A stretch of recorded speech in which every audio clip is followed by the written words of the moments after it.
वयाच्या अवघ्या 18व्या वर्षी उज्ज्वला नव्या आयुष्याच्या उंबरठ्यावर उभी होती. हातात मेहंदी, कपाळावर कुंकू आणि डोळ्यांत हजारो स्वप्न. लग्नाच्या पहिल्याच रात्री जोड्यात ती आरशासमोर उभी राहून स्वतःकडेच पाहत होती. गालातल्या गालात हसत होती, लाजत होती. आज माझी सुहाग रात्र आहे हा विचार मनात आला की तिचं हृदय जोरात धडधडू लागायचं. तिला वाटत होतं आजपासून सगळं बदलणार.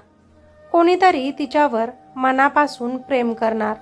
तिचं आयुष्य सुंदर होणार. पण त्या रात्री जे घडलं त्यानं तिची सगळी स्वप्न एका क्षणात चुरगळून टाकली. दरवाजा हळूच उघडला. नितीन आत आला, पण तो तसा नव्हता जसा तिने कल्पना केली होती. तो पूर्णपणे नशेत होता. तोल जाऊ लागला म्हणून उज्ज्वलाने पटकनच पुढे जाऊन त्याला सावरलं. क्षणभरासाठी ती त्याच्या अगदी जवळ आली, पण पुढच्याच क्षणी नितीननं तिला जोरात स्वतःपासून दूर ढकललं. उज्ज्वला थिजली. काही कळायच्या आत तो सरळ कॉटवर जाऊन झोपून गेला. त्या रात्री उज्ज्वला एकटीच उभी राहिली, तिच्या डोळ्यांतले सगळे प्रश्न अनुत्तरित. त्या एका रात्रीनंतर असं अनेकदा घडलं. उज्ज्वलाने खूप प्रयत्न केले त्याच्याशी बोलायचा, त्याला समजून घ्यायचा. तिनं त्याच्यावर मनापासून प्रेम केलं, पण नितीन मात्र कायमच दूर राहिला. तो कधीच तिच्याजवळ आला नाही. वेळ पुढे गेला. उज्ज्वलाने पुढचं शिक्षण पूर्ण केलं, घर सांभाळलं, सगळ्यांशी जुळवून घेतलं. पण तिच्या मनात एकच प्रश्न होता की माझा नवरा माझ्याशी असा का वागतोय. शेवटी तिनं धाडस केलं. तिने सासू सासऱ्यांना सगळं सांगितलं. तो मला वेळ देत नाही, माझ्यावर प्रेम करत नाही. घरच्यांनी तिला समजावलं, एक मूल होऊ दे, सगळं ठीक होईल, नातं सुधारेल. त्यांनी मुलगा नितीनलाही समजावलं. पण तेव्हा नितीननं जे सांगितलं ते ऐकून सगळेच थबकले. तुम्ही म्हटलं होतं ना तेव्हा की आमच्या पसंतीच्या मुलीसोबत तू लग्न कर, बाकी आम्ही बघू. पण बघा, मी आजही तिला विसरू शकत नाही, तो स्पष्टपणे म्हणाला. काही काळानंतर उज्ज्वलाच्या आयुष्यात एक छोटा आनंद आला. तिला मुलगा झाला. तिला वाटलं आता सगळं बदलेल, पण काहीच बदललं नाही. उलट नितीन आणखीनच दूर जाऊ लागला. शनिवार रविवार मीटिंगच्या नावाखाली बाहेर जाणं, रात्री उशिरा घरी येणं, फोनवर सतत कुणाशी तरी बोलणं. उज्ज्वलाच्या मनात शंका वाढू लागली. एक दिवस नितीनचा फोन वाजला. तो बाथरूममध्ये होता. उज्ज्वलाने फोन उचलला आणि समोरचं बोलणं ऐकून तिच्या हातातून फोन खाली पडता पडता वाचला. तिच्या पायाखालची जमीनच सरकली. काहीच दिवसांनी नितीन एका मुलीला थेट आपल्या घरीच घेऊन आला आणि सरळ तिला खोलीत घेऊन गेला. उज्ज्वला दरवाजा बाहेर उभी होती. तिचं हृदय तुटत होतं, पण ती शांत होती. शेवटी तिनं तिच्या भावाला सगळं काही सांगितलं. लग्नाच्या पहिल्या रात्रीपासून ते आजपर्यंतचं सगळंच. भावाने ठरवलं आता सत्य बाहेर काढायचंच. त्यानं नितीनचा पाठलाग सुरू केला आणि एक दिवस तो उज्ज्वलाला घेऊन थेट त्या ठिकाणी पोहोचला जिथे नितीन मीटिंगच्या नावाखाली नेहमीच जायचा. दरवाजा हळूच उघडला आणि आत जे काही दिसलं ते पाहून उज्ज्वलाच्या पायाखालची जमीनच सरकली. कारण तिथे तिचा नवरा तर. आता पुढे काय होणार? नितीन नेमकं काय लपवत होता? त्याच्या मुलाचं काय? उज्ज्वला आता काय निर्णय घेणार? जाणून घेण्यासाठी स्टोरी शेवटपर्यंत नक्कीच ऐका. त्या गावात आज खूप लगबग होती. घरासमोर दिव्यांची सजावट, आत नातेवाईकांची गर्दी, हसणं खेळणं गडबड. आणि या सगळ्या गोंधळात एका कोपऱ्यात शांत बसलेली उज्ज्वला. वय फक्त 18. डोळ्यांत स्वप्न होती, पण ती तिची स्वतःची होती की इतरांनी तिच्यासाठी पाहिलेली तिलाच समजत नव्हतं. आरशात स्वतःकडे पाहताना तिने हळूच आईला विचारलं, आई, मी पुढे शिकणार ना? आई क्षणभर थबकली, पण लगेच हसत म्हणाली, हो ग, तुझे सासरचे लोकच म्हणाले की मुलगी शिकवू.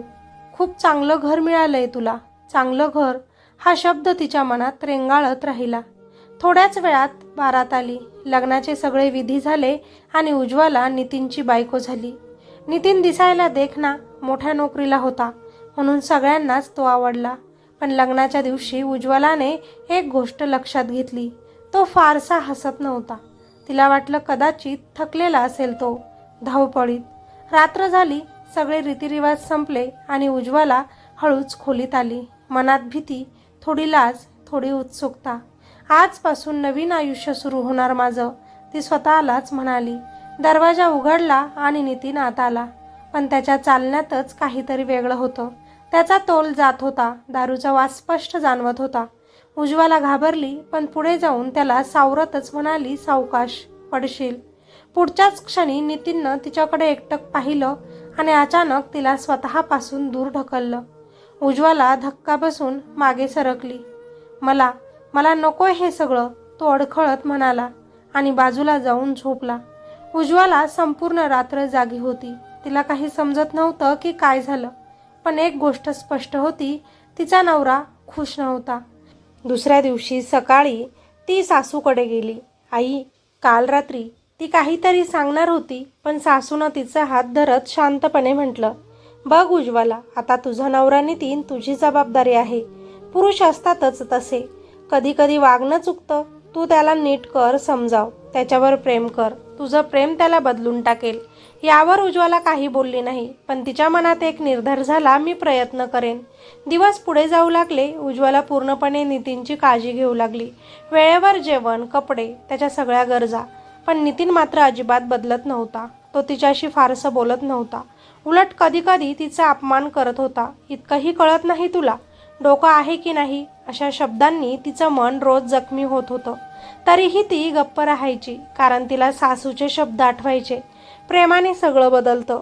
दरम्यान तिचं शिक्षण सुरू होतं. कॉलेजला गेल्यावर ती थोडी खुश असायची, कारण तिथे तरी ती स्वतःसारखी जगू शकत होती. पण घरी परतल्यावर पुन्हा तीच शांतता, तोच ताण. असं करता करता 3 वर्ष निघून गेली. या 3 वर्षात उज्ज्वला खूप बदलली होती. ती आता निरागस राहिली नव्हती. तिच्या मनात प्रश्न उभे राहू लागले. नितीन मला का टाळतो? त्याचं लग्न त्याच्या मर्जीशिवाय झालंय का? की कुणीतरी दुसरी मुलगी आहे त्याच्या आयुष्यात? एक दिवस तिनं सासू सासऱ्यांसमोर हा प्रश्न मांडला. नितीन मला वेळ देत नाही, माझ्याकडे बघतही नाही. त्याचं लग्न त्याच्या मर्जीशिवाय झालंय का? घरात काही क्षण शांतता पसरली. सासूने हलकसं हसतच उत्तर दिलं, तू जास्त विचार करतेस. एक काम कर, आता एखादं मूल होऊ दे, मग बघ सगळं नीट होईल. उज्ज्वलाच्या डोळ्यात पाणी आलं. मूल व्हायला नवऱ्यानं जवळ तर यायला हवं ना, ती रडत म्हणाली. त्या शब्दांनी घरात पुन्हा शांतता पसरली. त्या रात्री नितीन उशिराच घरी आला. त्याच्या आईवडिलांनी त्याला बसवून समजावलं, आता तुझी बायको आहे घरात, त्या मुलीला विसर, तिला वेळ दे. तिला संशय येतोय. नितीन चिडून म्हणाला, मी तिला विसरू शकत नाही. तुम्हीच म्हटलं होतं ना, घरात बायको आल्यावर सगळं तुम्ही सांभाळणार. आता सांभाळा. आईनं दीर्घ श्वास घेत शांतपणे उत्तर दिलं, एक मूल होऊ दे, मग ती व्यस्त होईल. मग तू तुझं आयुष्य बाहेर जग. घरात बायको, बाहेर ती. आम्हाला काही प्रॉब्लेम नाही. त्या रात्री घेतलेला हा निर्णय उज्ज्वलाच्या आयुष्याला वेगळ्याच वळणावर नेणार होता. पण तिला त्याची अजून कल्पनाही नव्हती. त्या रात्री नितीन पहिल्यांदाच तिच्या जवळ आला आणि उज्ज्वला आनंदाने भरून गेली. शेवटी सगळं ठीक होतंय. तिनं डोळे मिटून विचार केला, पण तिला माहिती नव्हतं हे प्रेम नव्हतं, हा फक्त एक प्लॅन होता. त्या रात्रीनंतर उज्ज्वलाच्या आयुष्यात जणू काही सगळंच बदललं होतं. किमान तिला तरी तसंच वाटत होतं. नितीन आता अधूनमधून तिच्याशी बोलू लागला होता. वेळेवर घरी येऊ लागला होता आणि कधी कधी तिची काळजीही घेत होता. 3 वर्ष ज्या प्रेमासाठी ती आसुसली होती ते आता मिळायला लागलंय असं तिच्या मनाला वाटू लागलं. ती स्वतःलाच समजावत होती. थोडा वेळ लागला, पण शेवटी सगळं नीट होतंय. सासूही आता तिच्याशी गोड बोलू लागली होती. घरातलं वातावरण हलकं, आनंदी वाटू लागलं. उज्ज्वला पुन्हा हसायला लागली. पुन्हा ती जगायला लागली. काही दिवसांनी उज्ज्वलाला कळलं की ती गरोदर आहे. ती बातमी ऐकताच तिचं मन आनंदाने भरून आलं. डोळ्यांत पाणी आलं आणि होठांवर हसू उमटलं. ती थेट नितीनकडे गेली. नितीन, आपल्याला बाळ होणार आहे, ती थरथरत्या आवाजातच म्हणाली. नितीन काही क्षण तिच्याकडे पाहत राहिला. मग हलकंसं हसत म्हणाला, ठीक आहे, स्वतःची काळजी घे, एवढंच. त्या उत्तरात उत्साह नव्हता, आनंद नव्हता, पण उज्ज्वलाने ते मनावर घेतलं नाही. पुरुष असतातच तसे, भावना व्यक्त करत नाहीत. ती स्वतःलाच समजावत राहिली. त्या दिवसापासून तिचं जग बदललं. ती तिच्या बाळाच्या स्वप्नांत रमू लागली. लहान कपडे, नाव, त्याचं भविष्य, ती मनात सगळं रंगवू लागली. सासरच्यांनीही तिची काळजी घ्यायला सुरुवात केली. सासू तिच्यासाठी वेगवेगळं खायला करायची. सासरे डॉक्टरांकडे घेऊन जायचे. नितीनही वरवर चांगला वागत होता, पण त्याच्या वागण्यात एक रिकामेपण कायम होतं. तो तिच्यासोबत असायचा, पण तिच्यासोबत नसल्यासारखा. महिने गेले आणि एक दिवस उज्ज्वलाने एका गोंडस मुलाला जन्म दिला. घरात आनंद पसरला. सगळे खुश झाले. उज्ज्वलासाठी तो क्षण तिच्या आयुष्यातला सगळ्यात मोठा आनंद होता. तिनं बाळाला हातात घेतलं आणि डोळ्यांतून आनंदाश्रू वाहू लागले. माझं सगळं आयुष्य आता तू आहेस, ती मनात म्हणाली. नितीन हॉस्पिटलमध्ये आला. बाळाकडे पाहिलं, हलकंसं स्मित केलं आणि काही वेळातच बाहेर निघून गेला. उज्ज्वलाने हेही मनावर घेतलं नाही. काम असेल, थकला असेल, ती पुन्हा स्वतःलाच समजावत राहिली. डिलिव्हरीनंतर काही महिने उज्ज्वला माहेरी राहिली. तिथे तिला प्रेम, आधार आणि शांतता मिळाली. आईबाबा आणि भावासोबत ती थोडी मोकळी झाली. पण मनाच्या आत खोलवर एक प्रश्न कायम राहिला. नितीन खरंच बदललाय का? ती स्वतःलाच उत्तर द्यायची. आता आपल्याला बाळ आहे, सगळं ठीक होईल. 3 महिन्यांनी ती परत सासरी आली. सुरुवातीचे काही दिवस सगळं ठीक वाटलं, पण हळूहळू पुन्हा तेच बदल दिसू लागले. नितीन पुन्हा उशिरा घरी येऊ लागला. शनिवार, रविवार मीटिंगच्या नावाखाली बाहेर जाऊ लागला. फोनवर सतत व्यस्त, पण उज्ज्वलाशी बोलायला वेळ नाही. सगळ्यात जास्त वेदना देणारी गोष्ट म्हणजे तो स्वतःच्या मुलालाही वेळ देत नव्हता.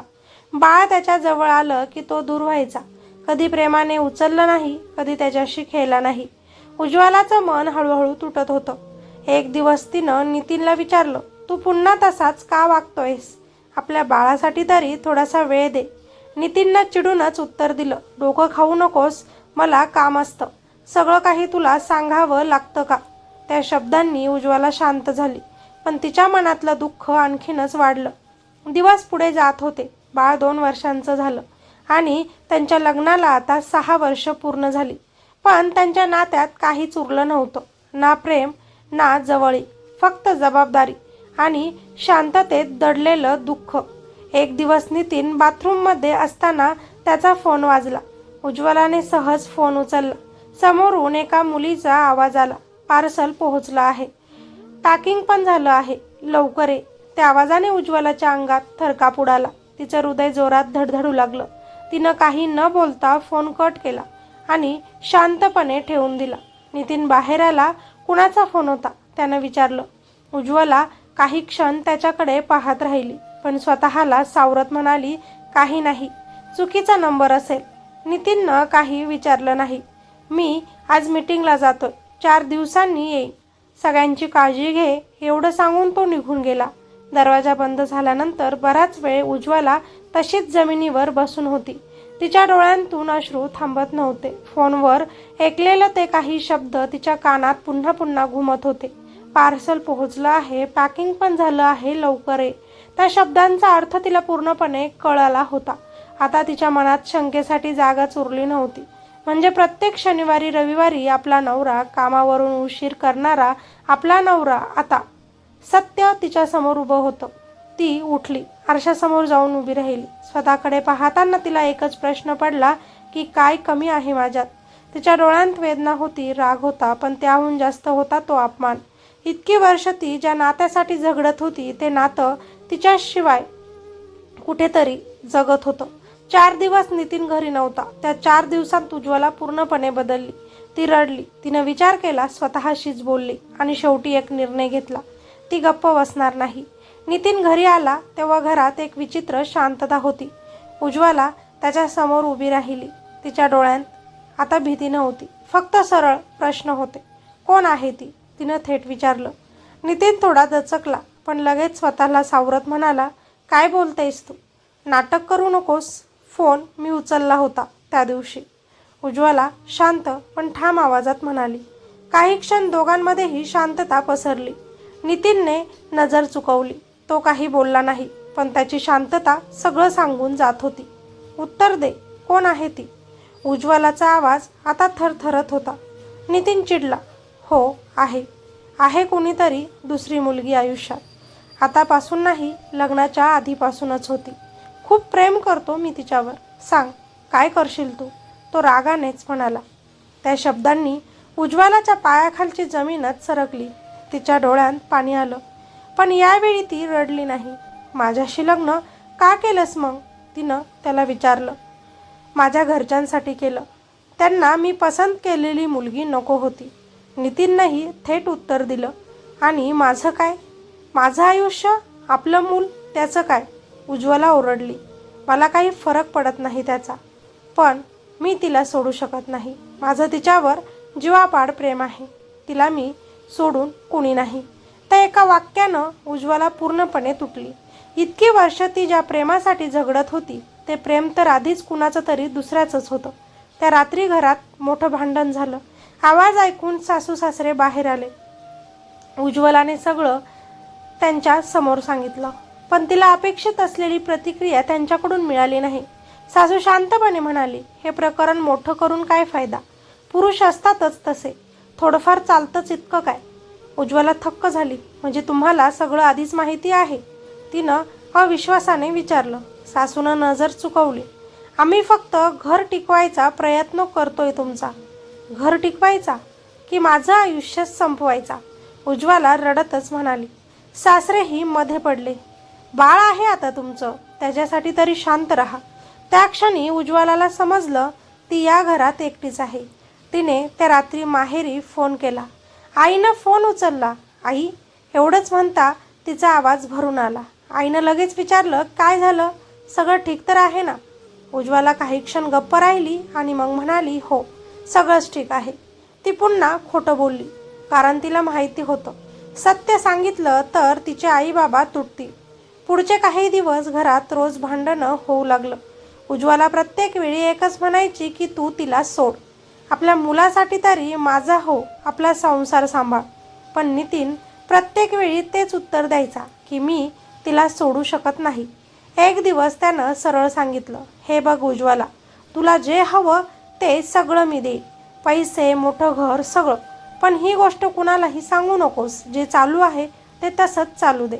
उज्ज्वलाच्या डोळ्यात संताप भरला. मला तुझं प्रेम हवं होतं, पैशांनी मी काय करणार? ती ओरडली. नितीन काहीच बोलला नाही. त्याच्या चेहऱ्यावर कोणतीही भावना नव्हती. आता तर परिस्थिती अजूनच वाईट झाली. नितीन तिच्या समोरच फोनवर त्या मुलीशी बोलू लागला, हसत, प्रेमानं, जसं कधीच तो उज्ज्वलाशी बोलला नव्हता. कधी कधी त्यांच्या समोरच बाहेर फिरायलाही जायचा आणि उज्ज्वला मात्र घरात बाळाला घेऊन बसायची. तो तिला महागड्या गोष्टी देत होता, साडी, दागिने, पैसे, पण प्रेम नाही. आणि तेच उज्ज्वला सहन करू शकत नव्हती.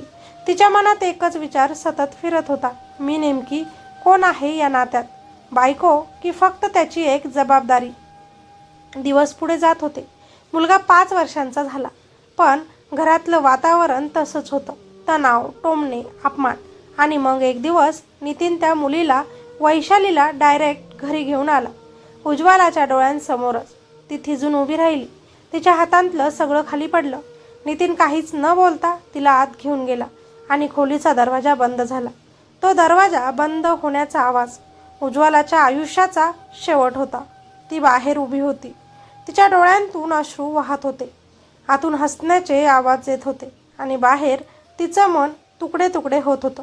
डोळ्यांतून अश्रू वाहत होते, पण आता त्या अश्रूंमध्ये फक्त दुःख नव्हतं, एक निर्णयही होता. इतकी वर्ष ती गप्प राहिली, सहन करत राहिली, पण आता मात्र ती स्वतःसाठी उभी राहणार होती. त्या रात्री नितीन बाहेर आला तेव्हा उज्ज्वलाने त्याच्याकडे पाहिलंही नाही. तो काहीतरी बोलत होता, पण तिच्या कानात काहीच पडत नव्हतं. तिच्या मनात एकच विचार होता की आता बस, आता आणखी नाही.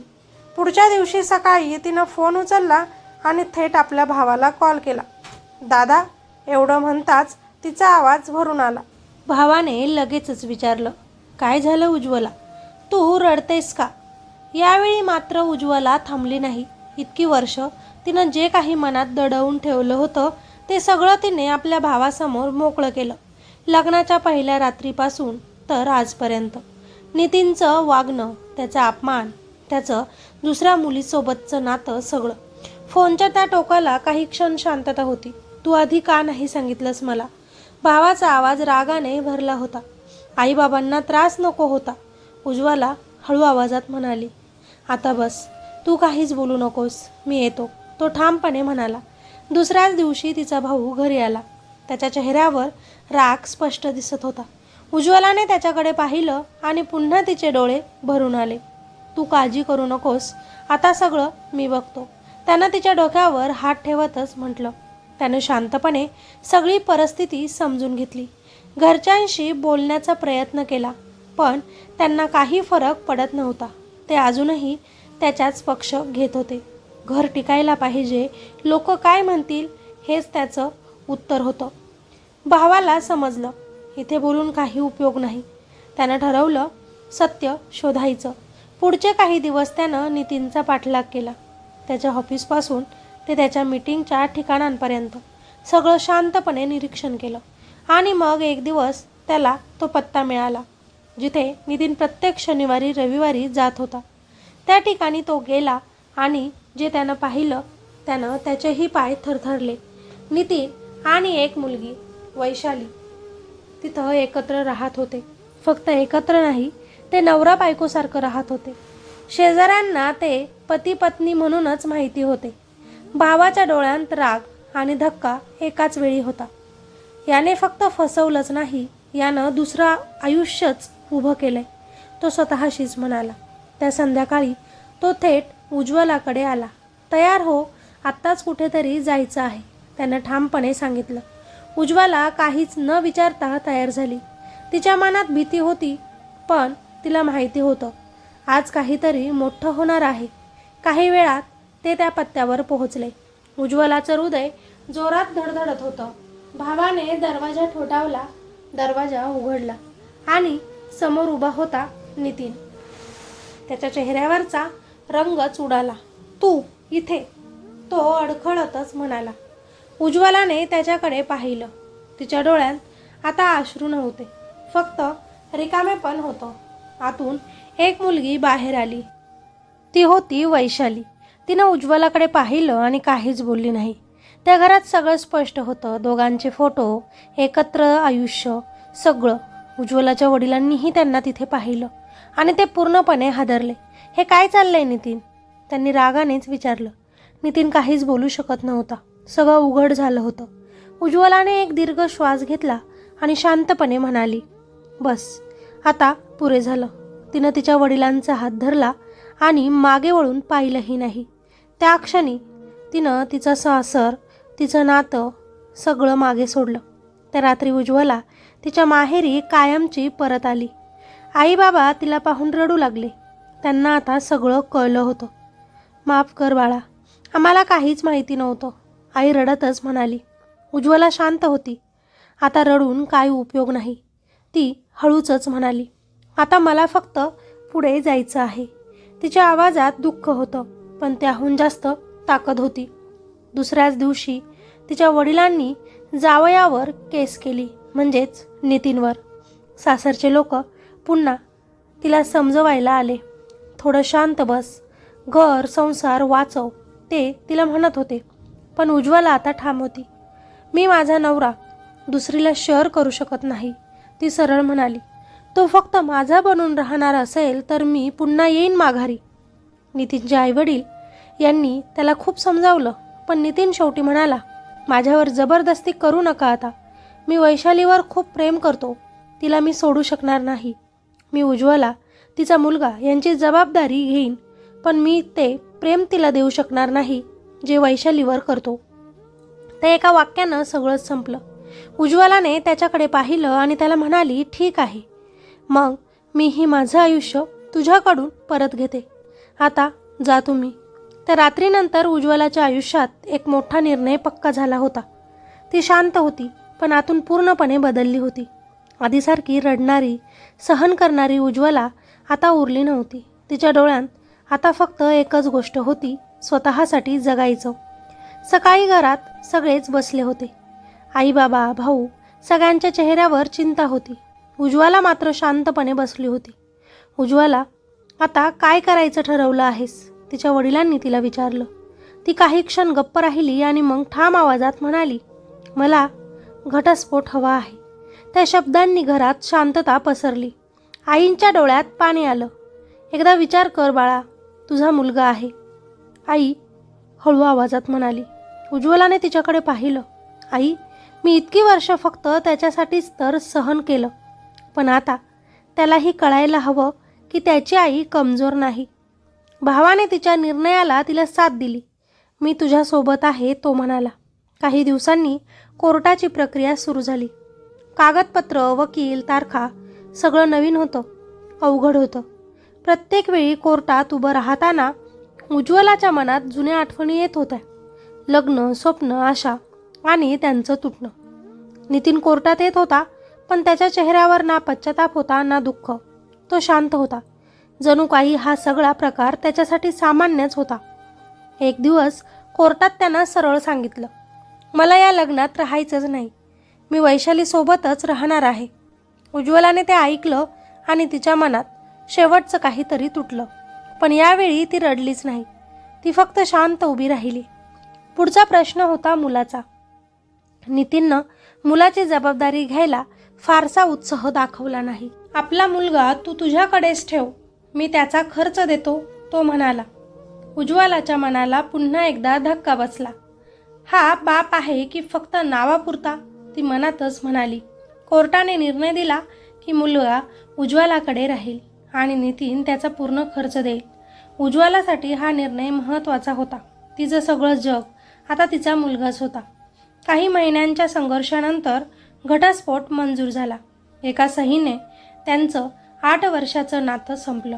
उज्ज्वलाने कागदांवर सही केली आणि त्या कागदासोबतच तिनं तिच्या आयुष्यातलं सगळं दुःख, अपमान, वेदना मागे सोडायला प्रयत्न केला. ती कोर्टातून बाहेर आली, एक खोल श्वास घेतला आणि आकाशाकडे पाहिलं. आता मी मोकळी आहे, ती मनातच म्हणाली. घरी परतल्यावर तिच्या वडिलांनी तिच्या हातात एक चावी दिली. हे बघ, तुझ्यासाठी एक छोटंसं दुकान घेतलंय, ते हसतच तिला म्हणाले. उज्ज्वला थोडी आश्चर्यचकित झाली. दुकान? चेहऱ्यावर प्रश्नचिन्ह. हो, तू नेहमी म्हणायचीस ना तुला काहीतरी स्वतःचं करायचं आहे, म्हणून एक बुटीक सुरू कर आता, वडील हसत म्हणाले.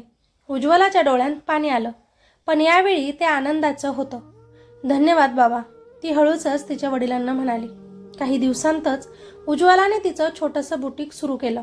सुरुवातीला सगळं कठीण होतं. ग्राहक कमी, काम जास्त, पण तिच्या मेहनतीत कमी नव्हती. ती दिवस रात्र मेहनत करू लागली. तिच्या डिझाईन्स लोकांना आवडू लागल्या. हळूहळू तिचं काम वाढू लागलं. आता तिचं आयुष्य वेगळं होतं. सकाळी मुलगा, दिवसभर काम आणि रात्री शांत झोप. तिच्या चेहऱ्यावर पुन्हा हसू दिसू लागलं होतं, पण ते हसू आता कोणावरही अवलंबून नव्हतं. एक दिवस अचानकच तिचा फोन वाजला.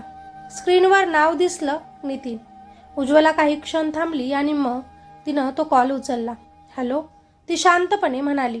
कशी आहेस? तिकडून नितीनचा आवाज आला. ठीक आहे, ती थोडक्यात म्हणाली. नितीन काही क्षण गप्प राहिला आणि मग म्हणाला, सॉरी, जे झालं त्याच्यासाठी. आईबाबाने फोर्स केला तेव्हा लग्नासाठी, नाहीतर मी नाहीच म्हणत होतो. पण उज्ज्वला हलकंसं हसली, पण त्या हसण्यात वेदना नव्हती. जे झालं ते झालं, गंगेला मिळालं आणि सॉरीनं काही परत मिळत नाही नितीन. माझं गेलेलं आयुष्य, माझा गेलेला वेळ परत येत नाही, ती शांतपणे म्हणाली. तू जसं आयुष्य जगत आहेस जग, तुझ्या वैशालीसोबत आता. मीही आता पुढे जाणार माझ्या मुलासाठी. फोनच्या त्या टोकाला पुन्हा शांतता पसरली. उज्ज्वलाने फोन खाली ठेवला आणि तिच्या मुलाकडे पाहिलं. तो हसत होता, तो खेळत होता. ती त्याच्या जवळ गेली आणि तिनं त्याला मिठी मारली आणि मनातच म्हणाली, तू आहेस ना, मला आणखी काहीच नको. तिच्या डोळ्यांत आता एक वेगळीच चमक होती, स्वतःवरच्या विश्वासाची. वेळ पुढे सरकत होता, पण काही जखमा अशा असतात ज्या वेळेसोबत भरत नाहीत, फक्त सहन करण्याची सवय होते. नितीन आता पूर्णपणे बदलला होता, किंवा कदाचित त्याचं खरं रूप आत्ता समोर आलं होतं. तो त्याच्या आईवडिलांपासून आता दूर गेला होता आणि वैशालीसोबतच नवीन आयुष्य त्यानं सुरू केलं होतं. एका दिवशी त्याच्या वडिलांनी त्याला फोन केला. नितीन, बेटा, कधी घरी येणार आहेस? वडिलांचा आवाज थोडा तुटलेला होता. नितीन काही क्षण गप्प राहिला आणि मग अचानकच रागाने त्यांना म्हणाला, कशासाठी येऊ मी? काय ठेवलंय तिथे? आईचं मन हेलावलं. बाळा, आम्ही तुझ्यासाठीच तर सगळं केलं होतं, ती त्याला म्हणाली. नितीनचा राग अजूनच वाढला. माझ्यासाठी? तुम्ही माझं आयुष्यच उद्ध्वस्त केलं आहे. जबरदस्तीने लग्न लावून दिलत माझं, आणि आता बघा काय झालं. फोनच्या त्या टोकाला शांतता पसरली. तो पुढे म्हणाला, एका निष्पाप मुलीचं आयुष्य बर्बाद झालं. माझ्या मुलाचं आयुष्यही बदललं. त्याला आईवडिलांचं प्रेम एकत्र आता कधीच मिळणार नाही, आणि यासाठी जबाबदार कोण आहे? आईच्या डोळ्यांतून अश्रू वाहत होते. तुम्ही? नितीनचा आवाज कडक झाला. त्यानं फोन खाली ठेवला. त्या बाजूला आईवडील शांत बसले होते. त्यांच्या डोळ्यांत आता फक्त पश्चाताप होता. आपण चूक केली का? आई हळू आवाजात म्हणाली. वडिलांनी डोकं खाली केलं. कदाचित आपण मुलाच्या आनंदापेक्षा समाजाचं जास्त ऐकलं. दोघंही आता शांत झाले. त्यांच्या एका निर्णयाने 3 आयुष्य बदलली होती. नितीन आता वैशालीसोबत तिकडे राहत होता. सुरुवातीला सगळं ठीक वाटत होतं, स्वातंत्र्य, स्वतःच्या मनाने जगणं. पण हळूहळू त्या नात्यातही वास्तव्य दिसू लागलं. लहान लहान गोष्टींवरून भांडणं व्हायला लागली. तू आधीसारखा नाही राहिलास, वैशाली नितीनला म्हणायची. आणि तू खूप अपेक्षा ठेवतेस, नितीनही चिडूनच तिला म्हणायचा. घरात तणाव वाढत होता, पण बाहेरून बघायला ते सुखात दिसत होते. आणि दुसऱ्या बाजूला उज्ज्वलाचं आयुष्य पूर्णपणे वेगळ्या दिशेनं जात होतं. ती आता फक्त एका गोष्टीसाठी जगत होती, ते म्हणजे तिचा मुलगा. सकाळपासून रात्रीपर्यंत तिचं सगळं लक्ष त्याच्यावरच असायचं. त्याचा अभ्यास, त्याचं खाणं, त्याचं हसणं. तो हसला की तिचं सगळंच दुःख विसरून जायचं. एक दिवस तिचा मुलगा तिला विचारतो की आई, बाबा आपल्यासोबत का राहत नाहीत? त्या प्रश्नाने उज्ज्वलाच्या मनात काहीतरी हललं. ती काही क्षण गप्प राहिली आणि मग हलकसं हसूनच आपल्या मुलाला म्हणाली, बाबा दूर राहतात, पण ते तुझ्यावर खूप प्रेम करतात. तिच्या डोळ्यांत पाणी आलं, पण तिने ते लपवलं. तिला माहिती होतं मुलाला सत्य सांगण्याची वेळ अजून आली नाही. उज्ज्वलाचे आईवडील तिची काळजी करत होते. एक दिवस तिची आई म्हणाली, बाळा, तू अजून तरुण आहेस, उभं आयुष्य पुढे आहे. दुसरं लग्न केलंस तर? उज्ज्वला शांत झाली. तिनं आपल्या आईकडे पाहिलं आणि हळू आवाजातच म्हणाली, आई, मला नाही करायचं लग्न. का गं? आईनं विचारलं. उज्ज्वलाचा आवाज थोडा भावनिक झाला. एकदा जे झालं ते पुरेसं आहे गं माझ्यासाठी. आता मला माझ्या मुलाचं आयुष्य बर्बाद होऊ द्यायचं नाही. ती पुढे म्हणाली, त्याला मला पूर्ण वेळ द्यायचा आहे, त्याच्यासोबतच राहायचं आहे. त्याला आईचं आणि वडिलांचं दोघांचंही प्रेम द्यायचं प्रयत्न करायचा आहे. तिची आई गप्प बसली. तिला तिच्या मुलीच्या मनातलं दुःख दिसत होतं. रात्री उज्ज्वला एकटी खिडकीजवळ बसली होती. बाहेर शांतता होती आणि आत तिच्या मनात अनेक विचार. लग्न, नातं, प्रेम या सगळ्या गोष्टींवर तिचा विश्वास उरला नव्हता. ती स्वतःशीच म्हणाली, काही नाती फक्त नावापुरतीच असतात आणि काही निर्णय आयुष्यभराची शिक्षा बनतात. तिनं आपले डोळे बंद केले आणि तिच्या मुलाचा चेहरा तिच्या डोळ्यांसमोर आला. ती हळूच हसली. तू आहेस ना, मला आणखी काहीच नको. दुसऱ्या दिवशी सकाळी उज्ज्वला तिच्या मुलाला शाळेत सोडायला गेली. तो आनंदाने हात हलवत आत गेला. उज्ज्वला तिथेच उभी राहून त्याच्याकडे पाहत राहिली. तिच्या डोळ्यात एक ठामपणा होता. ती आता कधीही मागे वळून बघणार नव्हती. मित्र आणि मैत्रिणींनो, एका चुकीच्या निर्णयाने, एका जबरदस्तीच्या नात्यानं 3 आयुष्य बदलली. आज एक आईवडील पश्चातापात जगत आहेत, एक माणूस स्वतःच्या निर्णयांमध्ये अडकलेला आहे आणि एक स्त्री सगळं काही सहन करूनही उभी आहे. आपले आयुष्य हे खूप मौल्यवान असतं आणि नातेसंबंध त्याहूनही नाजूक असतात. एका चुकीच्या निर्णयामुळे फक्त 2 व्यक्तीच नाही तर संपूर्ण कुटुंबाचं आयुष्यही बदलू शकतं. बळजबरीनं लावलेलं लग्न कधीच सुख देत नाही, कारण लग्न ही फक्त 2 कुटुंबाचीच नव्हे तर 2 मनाची जुळवण असते. जिथे मन तयार नसतं तिथे नातं टिकत नाही, फक्त ओझं बनतं. मुलींसाठी एकच गोष्ट महत्त्वाची, सहन करत बसणं हा उपाय नाही. अत्याचार, अपमान, दुर्लक्ष हे सगळं गप्प बसून सहन केल्यानं काहीच सुधारत नाही. वेळीच आपल्या आईवडिलांना, आपल्या माणसांना सगळं सांगणं खूप जास्त गरजेचं आहे. कारण शांत राहणं म्हणजे स्वतःवरच अन्याय होऊ देणं. मुलांसाठीही तितकीच जबाबदारी आहे. लग्नानंतर अनैतिक नातं ठेवणं ही फक्त चूक नाही तर कुणाचं तरी आयुष्य उद्ध्वस्त करणारी गोष्ट आहे. जर खरंच कुणावर प्रेम असेल तर त्यासाठी योग्य मार्ग निवडा. स्पष्टपणे आपला निर्णय घ्या आणि त्या व्यक्तीशीच लग्न करा. दुसऱ्या कुणाचं आयुष्य फक्त समाज, दबाव किंवा दिखाव्यासाठी खराब करू नका. प्रेम हे प्रामाणिक असावं, नातं हे स्वइच्छेनं असावं आणि निर्णय हे जबाबदारीने घेतलेले असावेत. कारण शेवटी एका चुकीच्या निर्णयाची शिक्षा संपूर्ण आयुष्यभर भोगावी लागते आणि त्यात निष्पाप लोकही जखमी होतात. आता एक प्रश्न तुमच्यासाठी, चूक नेमकी कुणाची होती? आई-वडिलांची, ज्यांनी जबरदस्तीनं लग्न लावलं, की नितीनची, ज्यानं नात्याशी प्रामाणिकपणा ठेवला नाही, की परिस्थितीची, जी सगळ्यांनाच वेगळ्या दिशेनं घेऊन गेली? आणि अजून एक, उज्ज्वलाने दुसरं लग्न करावं का, की तिनं तिच्या मुलासाठी आणि स्वतःसाठी असंच पुढे जगत राहावं? तुमचं मत काय खाली कॉमेंटमध्ये नक्की सांगा, कारण प्रत्येक उत्तरामागे एक वेगळीच गोष्ट दडलेली असते. चला, ही स्टोरी आवडली असेल तर लाईक करा आणि चॅनलवर नवीन असाल तर सबस्क्राईब करा. धन्यवाद.